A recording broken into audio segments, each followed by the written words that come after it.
avec le professeur François Briquer, l'homme qu'il faut écouter ce matin. Bonjour, vous êtes, je le rappelle, chef du service des maladies infectieuses de l'hôpital de la Pitié-Salpêtrière et l'auteur chez Fayard le 1er octobre dernier de Pandémie grippe H1N1. Donc vous êtes vraiment la personne qu'on a envie d'écouter ce matin, puisqu'il y a dans beaucoup de familles des hésitations concernant donc la vaccination. Vaccination des élèves du secondaire à l'intérieur des établissements, donc qui débute aujourd'hui, et celle du primaire et de la maternelle au-dessus de 2 ans qui va commencer lundi prochain. La première question est simple.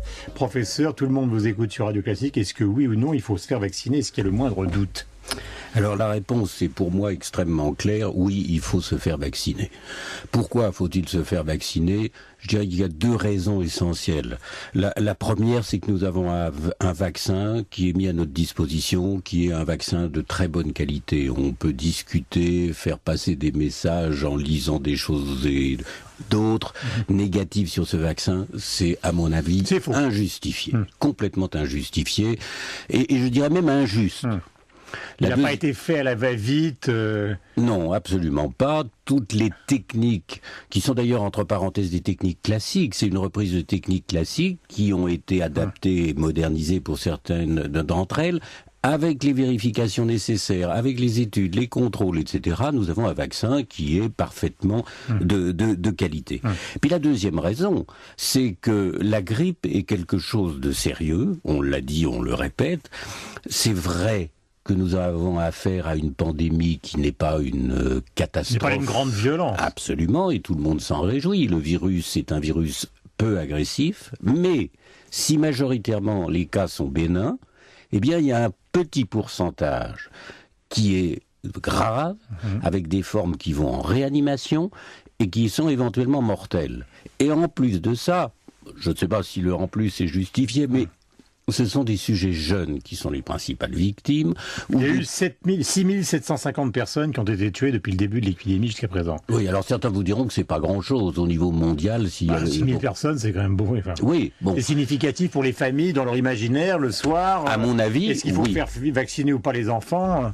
À mon avis, oui. Ouais. Quelques morts, c'est toujours de trop par rapport à une mortalité humaine qui est celle qu'elle doit être. Alors, à partir de là, il faut essayer de faire passer les messages les plus clairs pour rassurer les gens et les conduire vers les centres de vaccination.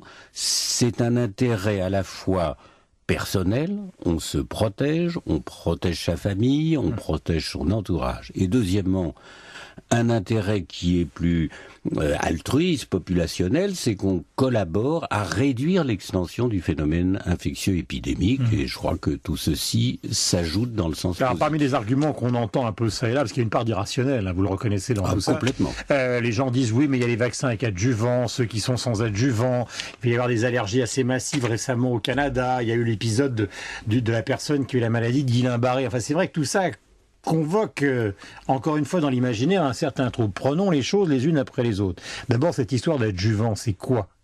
Alors, l'adjuvant est une substance qui a pour but de stimuler notre immunité, d'aider le vaccin à avoir une très bonne réponse immunitaire. L'adjuvant pousse, si vous voulez, l'antigène qui est présent, en l'occurrence ici du virus de grippe tué, et pousse à faire des réactions en anticorps de meilleure qualité.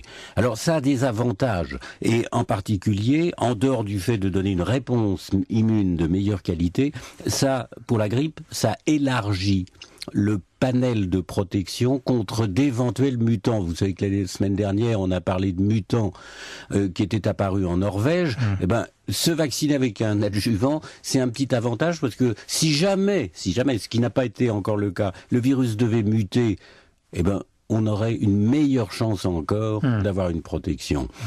Et puis ensuite... Les cas canadiens, par exemple, ces allergies massives qui tout d'un coup débarquent au Canada. Oui, alors... Est-ce que ça tient aux fabricants, Glaxo, là-bas? Est-ce que ça tient...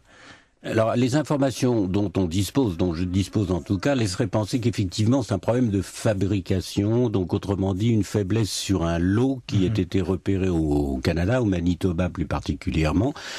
Alors, c'est un problème de fabrication, mais pas de vaccin au sens du concept et de la conception du vaccin lui-même.